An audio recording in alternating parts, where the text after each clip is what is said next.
Thanks for standing by, everyone, and welcome to the Delorean Corporation Investor Webinar. All participants are in a listen-only mode. There will be an initial presentation lasting for approximately 25 minutes, followed by some time for Q&A. If you do have a question that you'd like to submit, please feel free to type it using the Q&A function on the Zoom app. Joining us on behalf of Delorean today, we have the Executive Chairman, Hamish Jolly, and Managing Director, Joe Oliver. To get started, I'll hand it over to Joe. Please go ahead. Thanks, Matt, and thanks, NWR. Welcome, everybody, and first off, thanks for attending, and great to see your support in Delorean Corporation as we continue to grow the business. I'm going to step through a few slides just as an investor update and to highlight, I guess, the progress that we've made since the IPO. So as a lot of people are across, Delorean Corporation is a vertically integrated business that focuses in the waste and energy sector. And we're seeing strong tailwinds in this sector over the past, certainly 18 months, 2 years. And we've been operating in this space for well over 8 years now. So we're really driving this sector forward, and it's great for you to be a part of it. What we're highlighting is the rebrand and the update of Delorean Corporation around the engineering division, the infrastructure division, and the energy retail division. So we've got a great set of in-house capability here that before has been captured under different business entities. And we've brought those business entities together to form Delorean Corporation through the listing, but at the same time have that in-house capability that really understands this market sector. And we've simplified the message to the market to really showcase what the capability is here in Delorean Corporation. Our engineering division is focused on the delivery of EPC contracts, with our infrastructure division focusing on building the balance sheet, building the infrastructure nationally. And our energy retail division is focused around that retailing energy, both electricity and gas. So we're really trying to capture the brand and drive the output to the markets around the work that we're doing in the bioenergy sector. So a bit about the process. Obviously, we focus on bioenergy, which is the biological breakdown of volatile matter for energy production in the form of biogas. And biogas is a weaker version of natural gas, basically. It's just got CO2 in there as well. So by capturing the domestic and commercial food waste, what we're able to do is process that material, that organics, biologically. We're not incinerating or burning of any process, and we're processing that through for biogas production in the form of bioenergy. We're seeing a big tailwinds in the green gas sector. Before, it's always been the electricity sector because of LGCs, the large-scale generation certificates. But now we're seeing a big transition to green gas or renewable natural gas in the form of biomethane from the process. What we're able to capture within Delorean Corporation is everything from the front end of the input material through the construction of the process, the ownership of the infrastructure, and then the delivery and retail of the energy on the back end. So that full vertical integrated process is where we're strong. In terms of the business model, pre-IPO, it was focused around the EPC contracts and energy retailing, and obviously years of profitability in that space and retained earnings has meant we've grown the business and the portfolio over that period, investing into projects and project updates. Where we're transitioning, and this is a transition to include, not to move away from, is to include the addition of waste disposal and energy generation through our infrastructure from the projects that we'll speak about shortly. So if we just have a look back over the past 6-9 months and just touch on a few key engagements that we've had, announcements that we've placed around the Plan and Partners appointment. We've been working with Plan and Partners since August, and we're heavily focused on bringing project finance to our pipeline of projects with a mandate for them to support that for $200 million across the portfolio. That's a clear objective for us as we continue to grow the pipeline and bring that support in from external debt and equity-like instruments. In addition, we've been working with the AGIG, which is the largest national gas network in Australia. AGIG are focused on renewable gas in the form of green gas and hydrogen.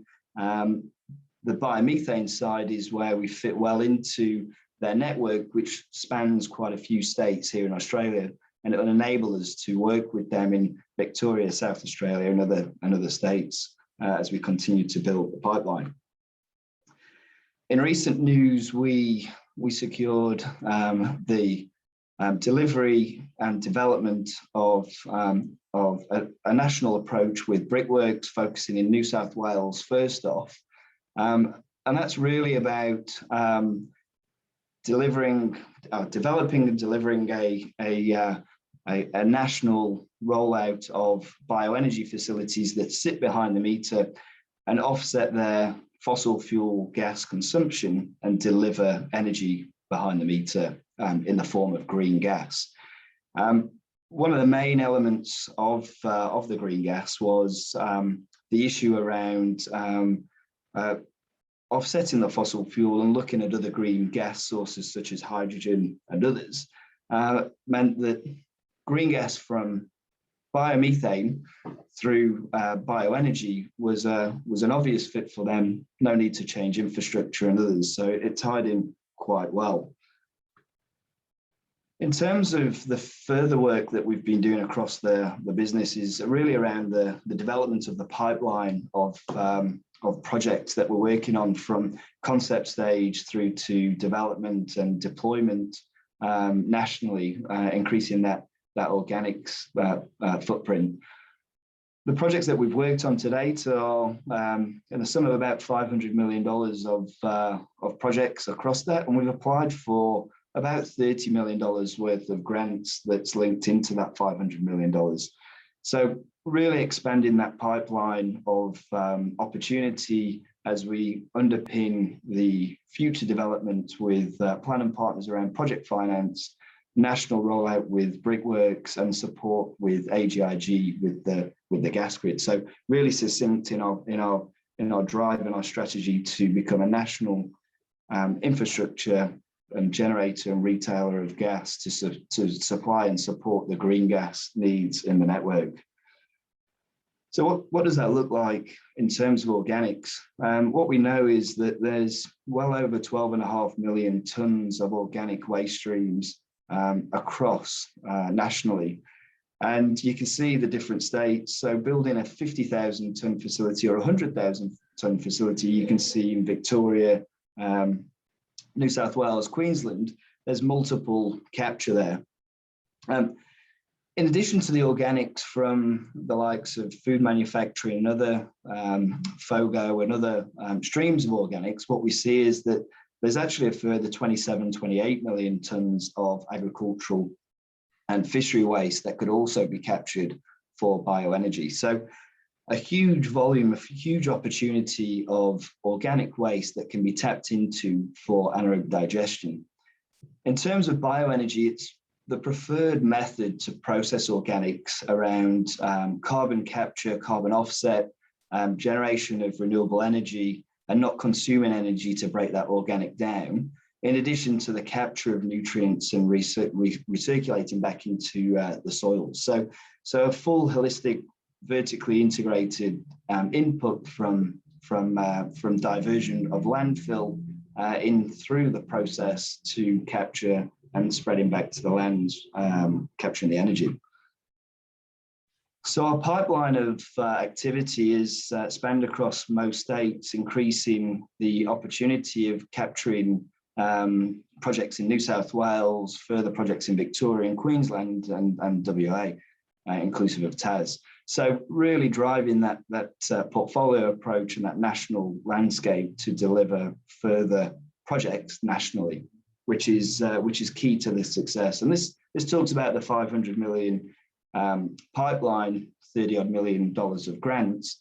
But what that will generate is over 135 million cubic meters of biogas that can be used for over 3.1 million gigajoules of renewable natural gas nationally, diversion of 1.5 million tons, and the abatement of 1.6 million tons of CO2, so captured through the Australian carbon credit scheme as well. So the focus is around, even of a $500 million pipeline, we're still only processing about 10% of the organics that we see here in Australia nationally.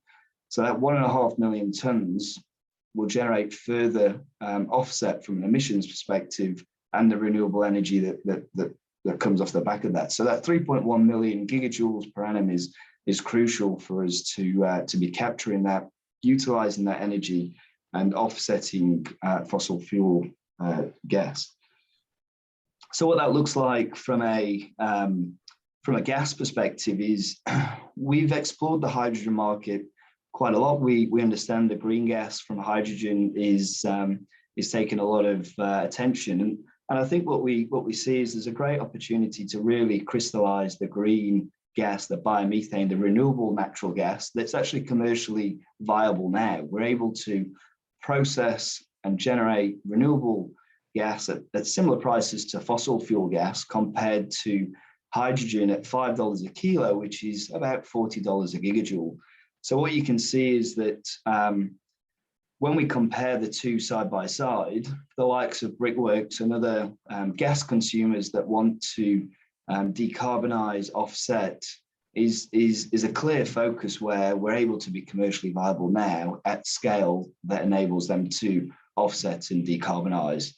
What we're also seeing is a big transition of the grid looking to decarbonize, so the AGIG looking to decarbonize. We're also seeing consumers also wanting to decarbonize as well. And green gas is available here and now, where we can input that in at a commercially viable scale and economical cost. So a great return and a great emphasis around green gas here and now. So it's a pretty clear slide. In terms of funding and support nationally, I think over the last 18 months, 2 years, we've really seen the support from ARENA, from the bioenergy roadmap that's been released that we'll talk about shortly, including the states and federally supporting the movement around bioenergy and capturing the organics to be processed in a recycled and diverted from landfill. So New South Wales, Queensland and Victoria are all supporting bioenergy, all driving bioenergy forward, and that's why we're seeing a lot of activity in those states, as well as the CFC and ARENA supporting federally around funds and further support into making our energy greener. When we look at the bioenergy roadmap, there's a lot of synergies between the bioenergy roadmap. Obviously, we've seen the $33 million worth of support to ARENA to commit to changing the horizon, basically. So that 21 to 30 horizon is around how we could, decarbonize the grid. And there's three categories that we fall under. So industrial heat, pipeline gas, and utility scale, so small scale electricity. So all of these are highlighted in the roadmap. And what we're seeing is this awareness and the ability to process organics through bioenergy for energy production, which is great to see. By way of a project update, I'll just talk about the projects over the last couple of years, and we'll move through. So the Jandakot facility has been operational now for well over 6 years. The Blue Lake milling facility, we have seen some slight delays with COVID and with South Australian Power Networks with the connection to the grid and the substation change. We've been generating gas and we've also exported to the grid there, and we're actually ramping up that facility as we drive along. What we've seen is this is a world first processing material, and we're working with the client around the input of material to ensure that we can achieve the output that's needed on site, and that work's been progressing well. The Pioneer facility across in New Zealand is another facility that we're working through. Some impacts regarding COVID and shipping delays has caused the program to slip slightly, but we're pushing that project as hard as we can here from WA. Obviously, the news that's been released this morning around the Yarra Valley Water preferred tenderer status, that's been a great achievement for the whole team here, and we've been working with Yarra Valley on that submission for the past few years. Recently been awarded the preferred tenderer status for the project range between the 40 and 50 mil, has really highlighted the capability internally to be able to work with the water utilities going through their process, looking to move into contract before the end of this calendar year, with a project start in the new calendar year. So great contract that we look forward to closing, with a 2-year operation and maintenance contract on the back of it as well, and we'll look to support that further. In terms of the infrastructure division, we've got the Delorean Energy Victoria 1 facility that's in near Shepparton in Victoria. We've had the building permit approved with through COVID, and we've broke ground and ordered the long lead items, and we're looking to bring that forward around how we can bring our revenue in as early as we can through the different streams, through commissioning of product destruction waste, through to liquid waste streams, and then energy from the back end as well. In terms of the Delorean Energy South Australia 1 project, what we've seen is we've broke ground, mobilised the site, and we'll look to push that through FID in the new year, working with the local shire as well as through planning partners for further funding. The rest of the infrastructure division is being focused on the pipeline, with 2 projects moving through the development process in Queensland and the second one in Victoria as well. So really pushing the Queensland, Victoria, New South Wales markets.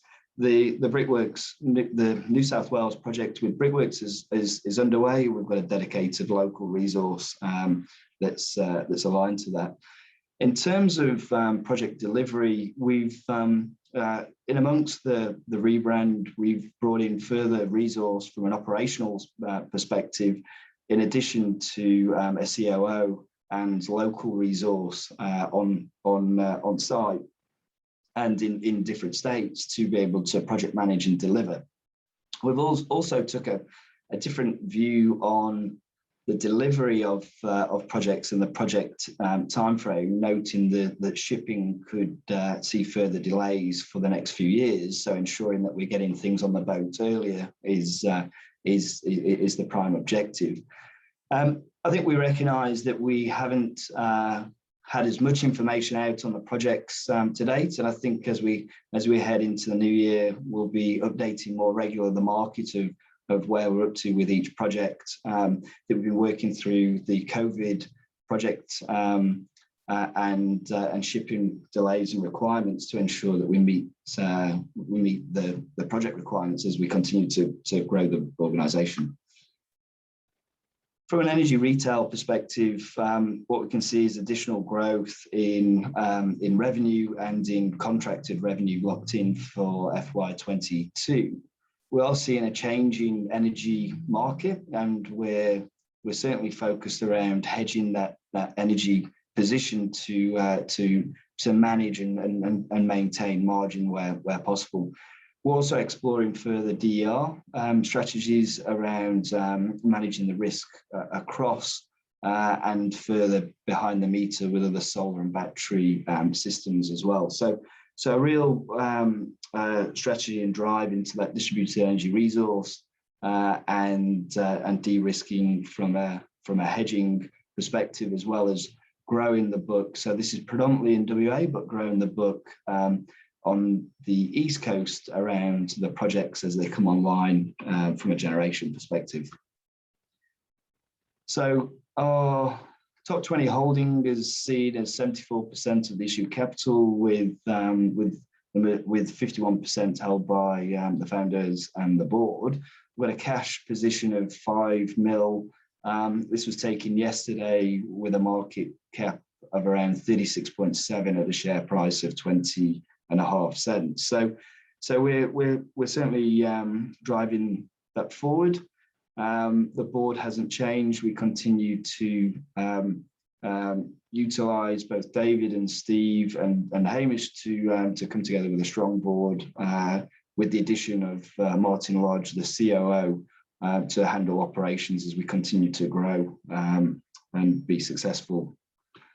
There's a few highlights that I'll leave on the screen whilst we move across to the Q&A. Try to keep it as relatively brief as I can, but touch on the main points. We've really seen some great success over the last few months with the announcements that we've put out, and we're driving this bioenergy market as strong as we can. So Matt, I'll pass across to you for question and answers. Thanks very much, Joe. That was very detailed and a good update. So as you mentioned, we'll now move on to the Q&A session. As I mentioned earlier, for anyone who joined during the presentation, if you do have a question you'd like to submit, please feel free to type it in using the Q&A panel on the Zoom app or on your screen. So jumping into those, the first question is, are there any substantial competitors for that organic waste, as in other companies consuming it? Good question. I think we're starting to see more waste being separated through food organic and green organic or garden organic captures. So we're seeing a larger piece of that. I think there's composters, landfills are looking to, if you like, remove organics, and we're starting to see the incineration side, but at the levels that they're looking to cover, organic being predominantly wet, we see that that this is the prime focus for bioenergy, hence the roadmap and support that we're seeing both state and federally. So compost would probably be the main competition,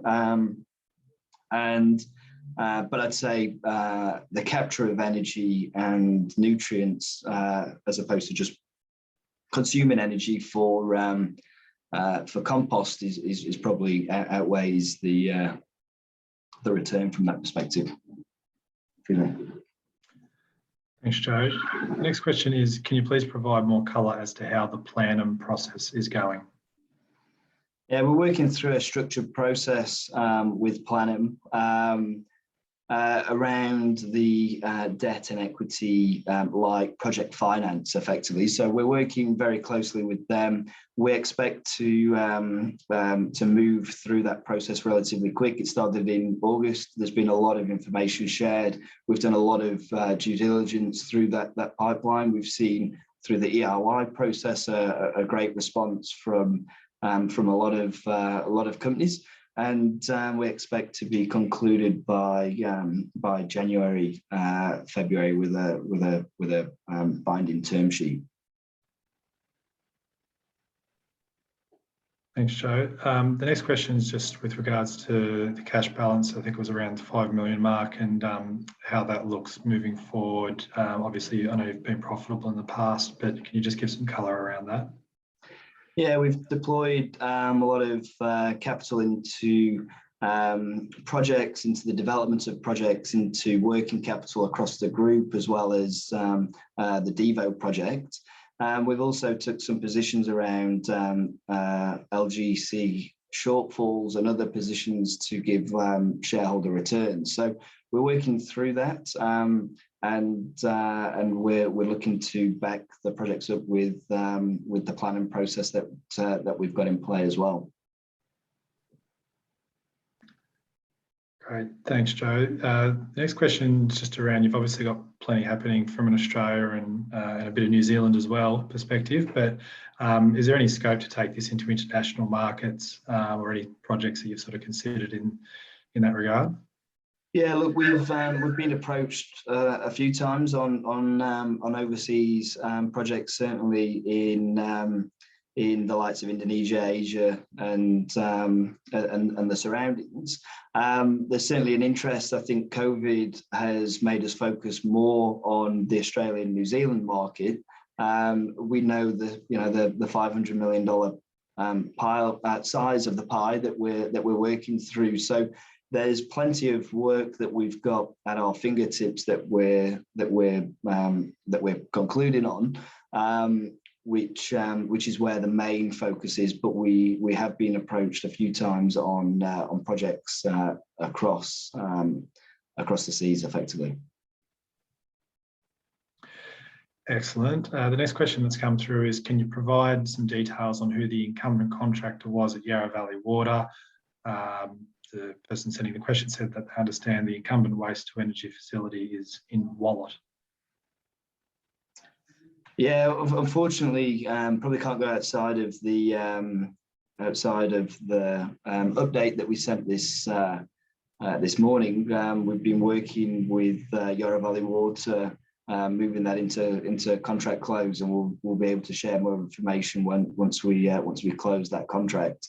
I wouldn't want to unsettle that process for where we are now, noting that we're going to be in contract close, all being well, before the end of this calendar year.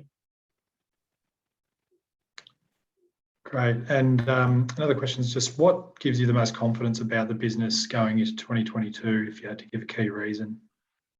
Look, I think there's probably a few areas where we're really pioneering and pushing a bioenergy space. We're seen as the leaders in this space that's been underwritten by the likes of billion-dollar businesses such as Brickworks, government and water utilities such as Yarra Valley Water, and the support that we're seeing around that green gas space at the same time as hydrogen. So I guess the exciting part of the role and the business is we're in a market that's relatively untapped, that we're currently leading, and we're driving that market. We've been educating the market for the last 8 years, and now we're in a position where we're able to capitalize on that through the projects that we've won. From a third-party perspective, the in-house capability that we have within the team to really deliver and drive that business forward. So that's the exciting part of the national rollout of infrastructure, including pulling the pieces together with the likes of planning partners, AGIG from a gas technical support, and the increased team that we've got here on the ground, both locally and in all states now. Great, thanks, Joe. Just a final reminder, if anyone does have a question, please send it through using the Q&A panel. Another one that's in the list, Joe, is what biomethane technology and supply do you use? So we've, for the Desaou project, the one in South Australia, we've looked to use a wash water technology. For the volume that we've looked to get through, the OPEX is relatively low compared to a membrane tech or others. We are technology agnostic. We'll use the best technology. We don't just look at the CapEx, we look at the OPEX, and we're looking for and the volume and the size. So it's all about aligning the technology to suit the volume, the operation, and what we're trying to achieve. And what we found with the South Australian project is the wash water technology working well, and then we'll look to do some further CO2 capture on the back end as well. Thanks, Joe. Another question is, does Delorean anticipate to gain exposure to Australian carbon credits value from the infrastructure projects? Yeah, definitely. I think we're starting to see that now break the $40 mark. ACCUs, or Australian carbon credits, are well within reach of the bioenergy facilities. We're working with the ACCU policy around the biomethane, which I believe should be released either later this month or certainly into the new year, where there's a methodology that we can fit under for upgrading biogas to biomethane that captures the carbon credits. So we see a great platform for that. In addition, the diversion of organics from landfill enables ACCU capture as well. So a great opportunity to really capture those carbon credits as we're starting to see that lift now as well. Thanks, Joe.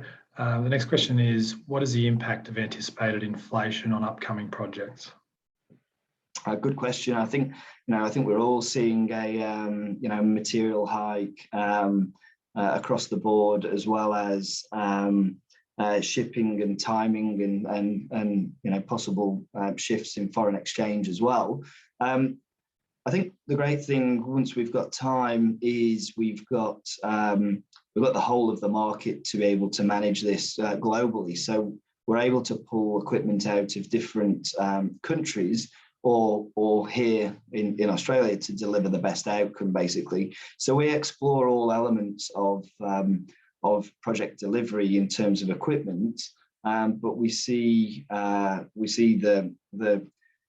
change, the inflation change over the next few years, and the shipping requirements, certainly something that we factored in on how we deliver the projects and how we bring revenues forward, delivery of certain parts of the projects on track to meet the project requirements and the cash flow requirements as well of the business projects.